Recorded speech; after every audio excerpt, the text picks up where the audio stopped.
Olá, bom, hoje então a gente conversa um pouquinho sobre este livro maravilhoso chamado Reparação, de Ian McEwan. Este livro foi publicado em 2001, já tem mais de 20 anos, vocês acreditam? E bem, o Ian McEwan é um dos escritores mais conhecidos de sua geração, a geração atual mesmo, ele ainda está em atividade. Sua última novela saiu há, sei lá, uns 2 anos, se chama The Cockroach, ou A Barata, só não tenho certeza se esse livro já chegou aqui no Brasil. Mas então, essa é uma novela baseada na Metamorfose de Kafka. É um pouco estranho, né? Mas na verdade, vai ser estranho mesmo para quem só conhece este livro aqui do autor, que é um romance ali já do início de sua maturidade. Mas por seus primeiros trabalhos, este autor ficou conhecido como Ian Macabre. Então foi essa primeira fase macabra que talvez a gente possa dizer que passou rápido ou nem tanto, né, que lhe deu fama. Então ele usava, por exemplo, muitos elementos do gótico em seus primeiros trabalhos. Aliás, não só romances, Ian McEwan também é um roteirista de cinema. E um dos primeiros roteiros que ele escreveu foi para aquele filme do Macaulay Culkin e do Frodo, quando eles eram crianças, que em português, se não me engano, ficou Anjo Malvado. Se vocês ainda não viram esse filme, vejam, ele é bem macabro mesmo, né? E faz parte dessa fase macabra aqui do Ian McEwan. Mas aí é que tá, se você parar pra pensar, aqui em Reparação, nós também temos diversos elementos góticos. Você tem um casarão que foi parcialmente destruído ali durante a Primeira Guerra Mundial, sendo reconstruído, e é lá que vive então a família Telles, na primeira parte do livro pelo menos. Então, é um casarão destruído por uma guerra, reconstruído, onde vive uma família em decadência. A decadência dessa família começa neste início do livro aqui, olha só. E é uma família cheia de segredos, hein? Mas então, este casarão voltará a sofrer fisicamente, digamos, com a Segunda Guerra que já está batendo a porta aqui no início do livro. É um casarão escuro, pessoas se escondem pelos cômodos sombrios, o vilão da história mesmo será acobertado pelas sombras dessa propriedade. Você tem também um lago nesta propriedade, e lagos têm água parada. Todo casarão gótico de história de terror tem um laguinho por perto, ó, repare. A questão da água parada é o seguinte, dentro de um lago, a água não se renova com facilidade, a não ser quando chove, mesmo assim, aquela água não tem vazão. Então tudo fica ali, parado, apodrecendo, né, no fundo do lago. Você tem também uma relíquia de uma guerra passada, que será acidentalmente quebrada por uma das filhas desta família. E onde é que os cacos desse vaso vão parar? Não exatamente no lago, mas na água de uma fonte, que também é uma água parada. Essa fonte tem uma estátua toda estranha, né? Bem fantasmagórica mesmo, principalmente quando observada de longe. Portanto, fica a dica aí para você. Quem for ler este livro pela primeira vez ou reler, como foi o meu caso, ó, preste atenção na descrição da casa. O autor se demora descrevendo os pormenores dessa propriedade, não à toa. Vá reparando também como é que essa casa afeta as pessoas que a habitam, principalmente a mãe, por exemplo, que tem ali uma enxaqueca infinita. Então pronto, espero tê-los convencido de que em 2001 Ian McEwan ainda era o Ian Macabro. E nós temos um outro detalhe importante aqui neste livro também. Desde o roteiro daquele filme que eu recomendei para vocês, que é do comecinho dos anos 90, ele já vinha mostrando como crianças podem ser más. Assustadoramente más, diga-se de passagem, mas então, ele provavelmente observou isso durante a vida inteira. E se parar pra pensar, a gente também reparava nisso quando era criança. A gente sabia quem eram as crianças encapetadas da turma da escola ou da turma do bairro também. O que não nos impedia o convívio e também a amizade. A não ser que aquela criança fosse realmente terrível, tipo, sei lá, praticasse bullying ou algo assim. Então aqui neste universo do Ian McEwan, nós não estamos tratando de crianças que, olha lá, fulaninha é muito arteiro. Não é bem isso. Tá mais para aquela criança que, ó, vou usar uns exemplos bestas, tá? Coloca fogo no rabinho do gato, o belisca o irmãozinho quando os pais não estão por perto, que mentem mesmo sabendo que outra pessoa vai levar a culpa e pode até, sei lá, em um caso de uma pessoa que trabalhe na casa dos pais, ser demitida, que inventam histórias terríveis sobre pessoas de quem elas não gostam ou com quem elas estão tendo um probleminha momentâneo. E aí a gente pode pensar, poxa, mas isso é coisa de criança.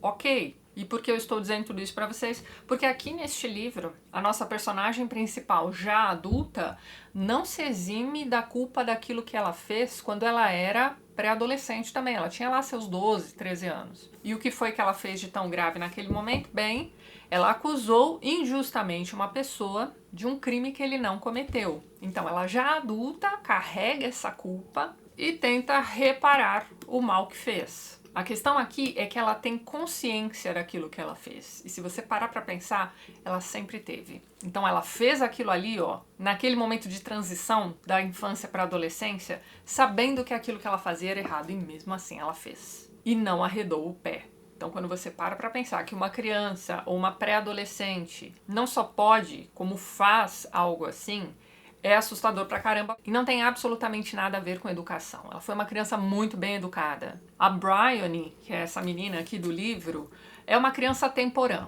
Então, a irmã do meio já está na faculdade, o irmão mais velho também já está para se formar, já está trabalhando. E a gente vai vendo que essa menina se sente isolada dos irmãos por conta dessa diferença grande de idade. Ela é uma garotinha assim mais introspectiva, bem inteligente, bem esperta, que passa ali seu tempo livre criando histórias. E ela escreve essas histórias mais com o intuito de impressionar os adultos, né? Principalmente para a mãe que lê as histórias da filha, incentiva a continuar.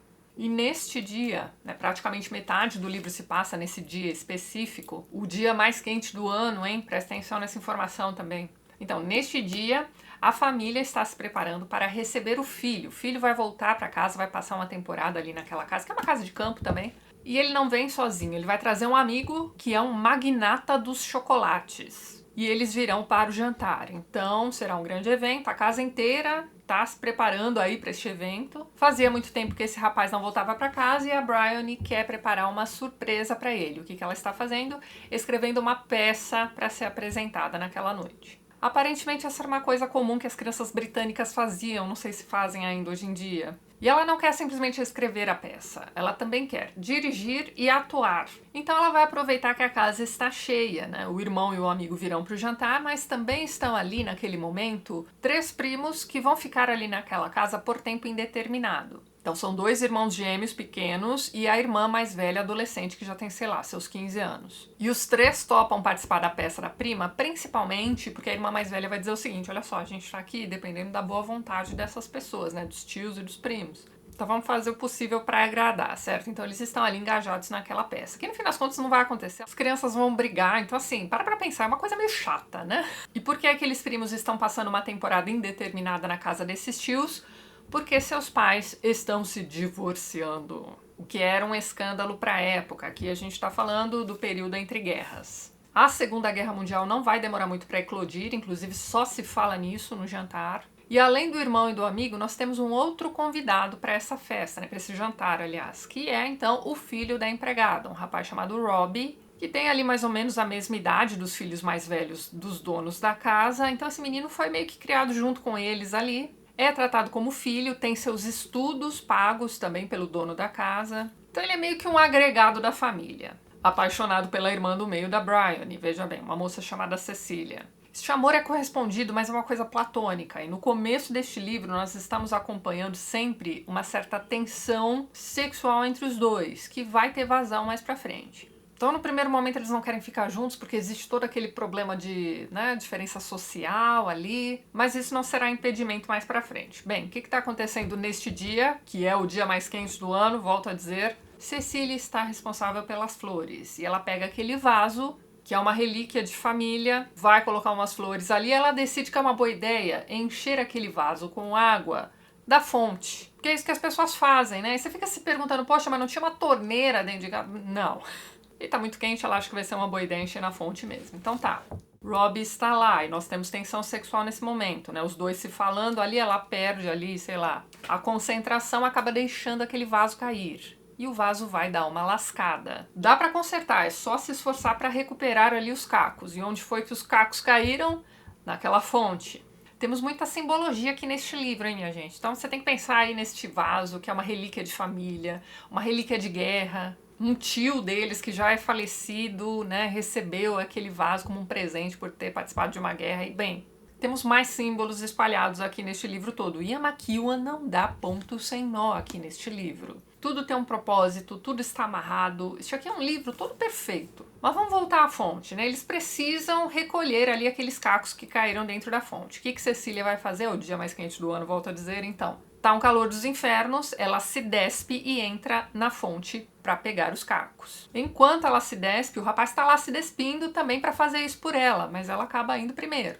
Ela encontra os cacos, sai da fonte, e quando ela sai da fonte, ela tá o quê? Toda molhada. A combinação está colada a seu corpo e aquilo ali, né, aquela visão é meio demais pro Robbie. Mas tá, o momento passa, a menina se veste correndo e volta para casa para colar o vaso. O rapaz volta para casa da mãe, sonhando com aquilo que ele acabou de ver, e ele resolve escrever uma carta meio que se desculpando, né, pelo que aconteceu naquela tarde e também, né, confessando ali seu amor para a menina. Só que aí o que ele faz? Ele ainda tá sob o efeito daquela visão, certo? Ele vai lá e escreve uma carta bem obscena para aquela moça, contando para ela o que ele gostaria de fazer com ela, veja bem. Mas ele desiste dessa carta, tira a folha da máquina de escrever, pega outra e escreve uma carta toda polida, né? E aí naquela movimentação de se arrumar, porque ele vai pro jantar também, ele acaba confundindo os papéis ali das cartas em cima da mesa e vai colocar no envelope a carta obscena. Enquanto isso, nós acompanhamos também a Bryony, que tá ali na janela, né? Foi tomar um arzinho ali na janela e aí ela vê aquela cena da fonte. E aí ela entende, na verdade ela acha que entende o que ela acabou de ver, né? Ela acha que ela acabou de ver os dois fazendo algum tipo de saliência, né? Como dizia a Didi Mocó, né? Bem. E ela vai ficar horrorizada. E bem, vamos lá. É o dia mais quente do ano.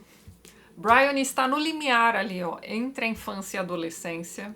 Ela tem uma certa raiva enrustida dessa irmã mais velha, que é muito bonita, muito maravilhosa, tá na faculdade já e a diferença de idade faz com que essa irmã já não ligue muito para as brincadeiras da irmãzinha. E ela tem também uma certa inveja da liberdade que essa irmã mais velha já tem. Mais pra frente a gente vai descobrir que ela tinha assim uma paixonite infantil pelo Robbie. E quando ela vê aquilo, né, quando ela acha que viu aquilo, né, meu mundo caiu. Pra completar, mais tarde, tá ela lá passeando no jardim da casa, chega o Robbie, todo arrumado pro jantar, chama a menina e pede que ela entregue uma carta pra Cecília. Ela já tá horrorizada ali com a cena que ela acha que ela viu à tarde, então ela pega aquela carta, sai correndo e vai fazer o quê? Vai abrir a carta. Que é aquela carta em que ele vai dizer o que ele gostaria de fazer com a irmã dela, né? Que é, obviamente, jogar xadrez, né? Levar pra jantar, depois montar um quebra-cabeça. Ela lê aquilo e pronto! Vai começar a achar que o Robbie é um psicopata, um maníaco sexual e, bem,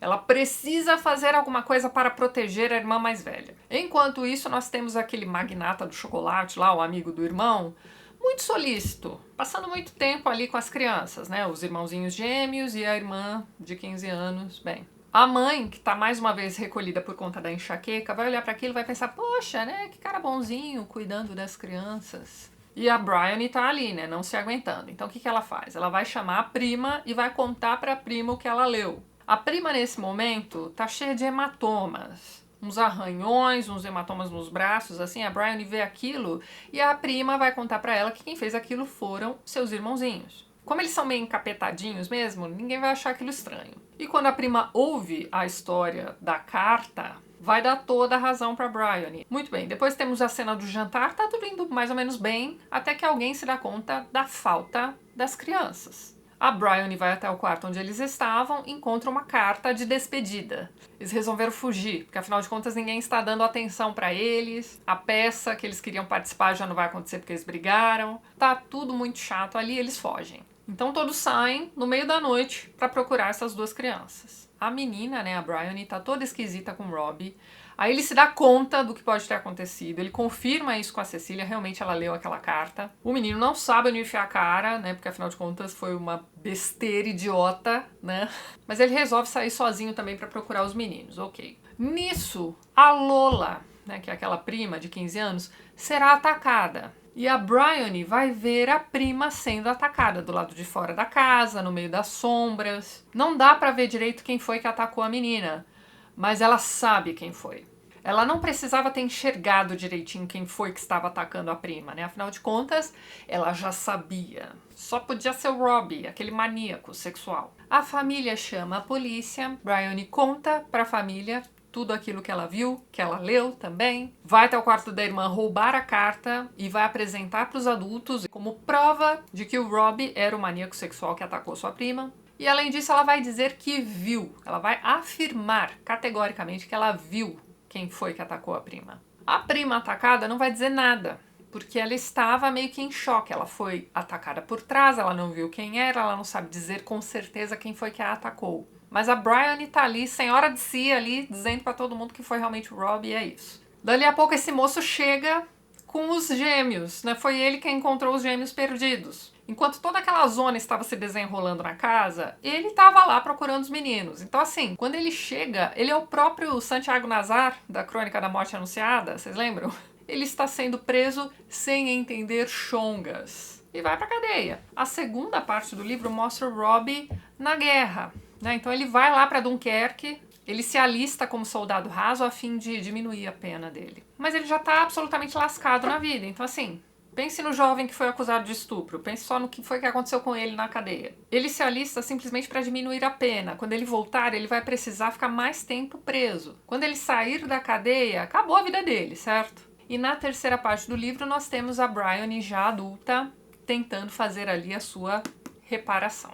A irmã Cecília sai de casa, ali naqueles dias mesmo, corta relações ali com a família. Ela sabe que o Robbie não fez nada, ela sabe que a Bryony o acusou injustamente. A família não faz absolutamente nada. E o que é que ela vai fazer? Ela vai se tornar enfermeira e vai pra guerra também, né? De certa forma. A Bryony vai fazer o mesmo, né? Tentando, de alguma forma, ali se reaproximar da irmã. Continua escrevendo. Aliás, uma das coisas mais interessantes aqui nesse livro é uma carta de recusa que ela vai receber. Você tem toda a transcrição da carta aqui. É uma carta de recusa que parece bem real. Então, assim, esse feedback negativo que ela recebe pode ser interessante para você aí que aspira a se tornar um escritor publicado. E ela não desiste, então mesmo atuando como enfermeira ali durante a guerra, ela continua escrevendo, até dar certo.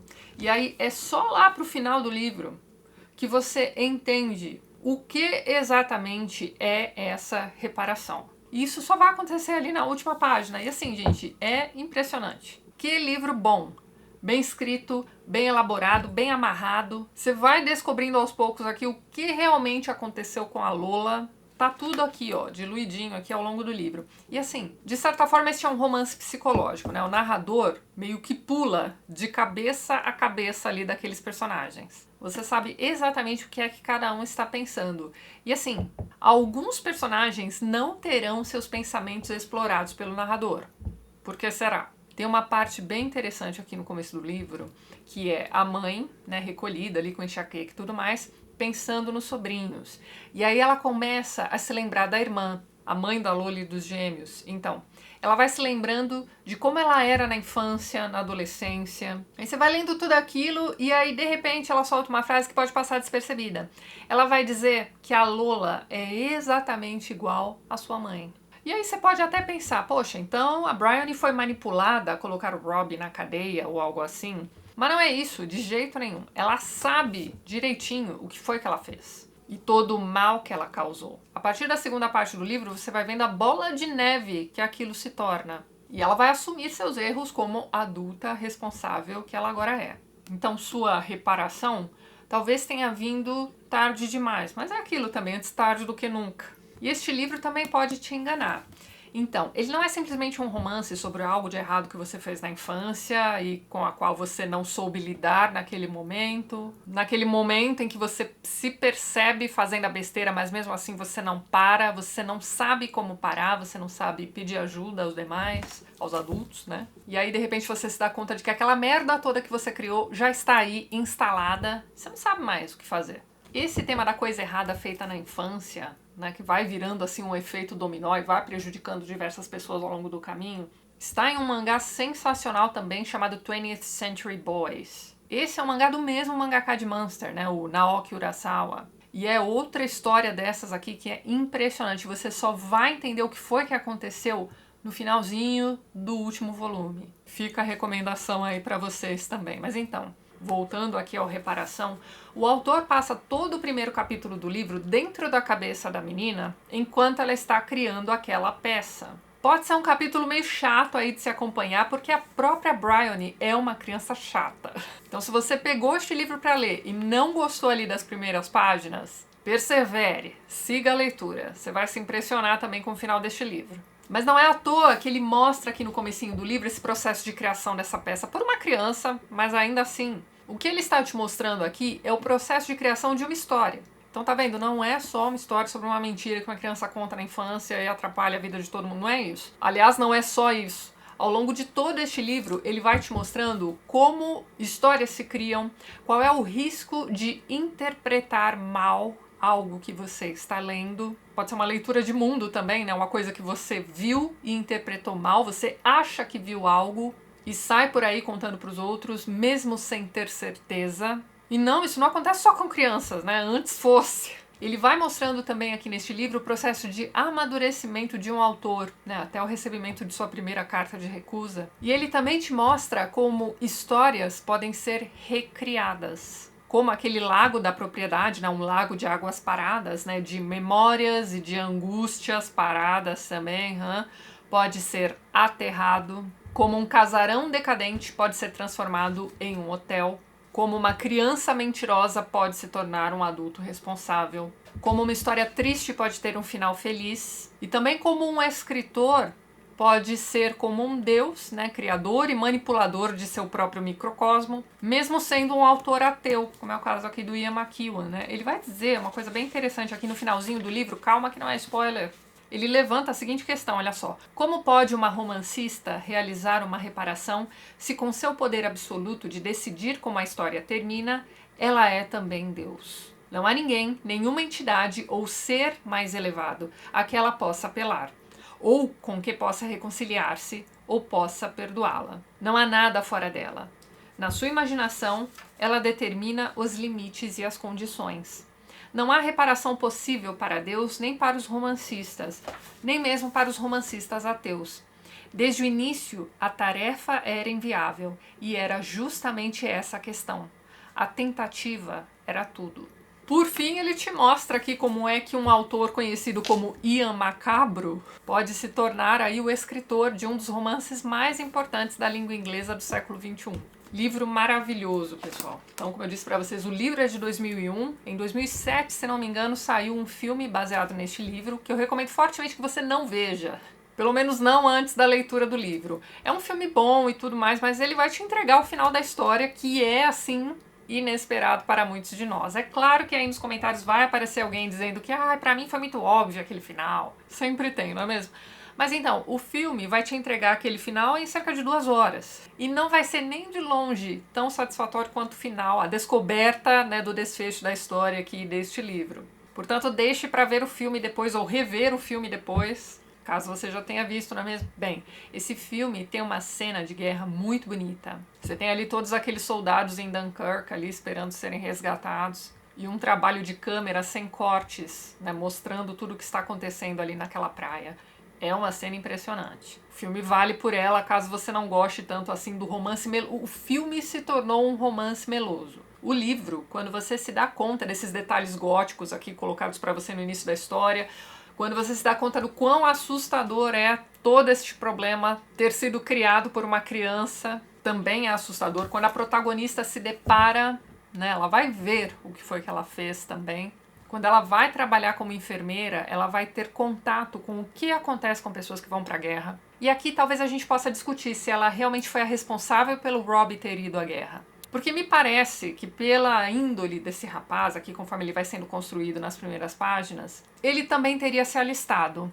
Talvez não exatamente como um soldado raso, mesmo porque ele era um estudante de medicina, ele poderia ter tido uma outra função ali no meio. A mesma coisa para a irmã. Não se duvida de que se nada daquilo tivesse acontecido naquele dia mais quente do ano, observe esta construção de um inferno se montando ali naquele dia, hein? Então, se Bryony não tivesse feito nada daquilo naquele dia, provavelmente a irmã também teria se tornado enfermeira, enfim. Aqui a gente está só especulando, mas assim, o ritmo da primeira parte do livro é um ritmo muito bom.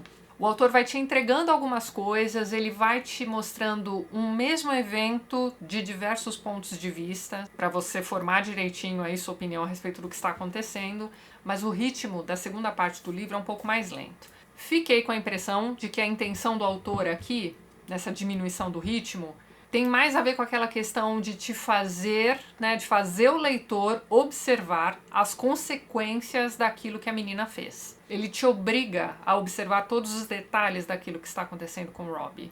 Então você precisa observar com uma lupa o que foi que a mentira daquela criança fez com ele. E quando você realmente descobre o que foi que aconteceu ali, qual foi realmente o desfecho da história toda, cara, é um baita livro. Continua sendo um dos meus favoritos da vida. Reforço aqui a recomendação a todos vocês. Este é um livro que ficou bastante batido aí nos últimos anos. Provavelmente você já ouviu bastante falar a respeito dele, mas não é à toa. E volto a dizer, deixe para ver o filme depois de ler aqui este livro. Aliás, um livraço. Bom, então é isso, pessoal.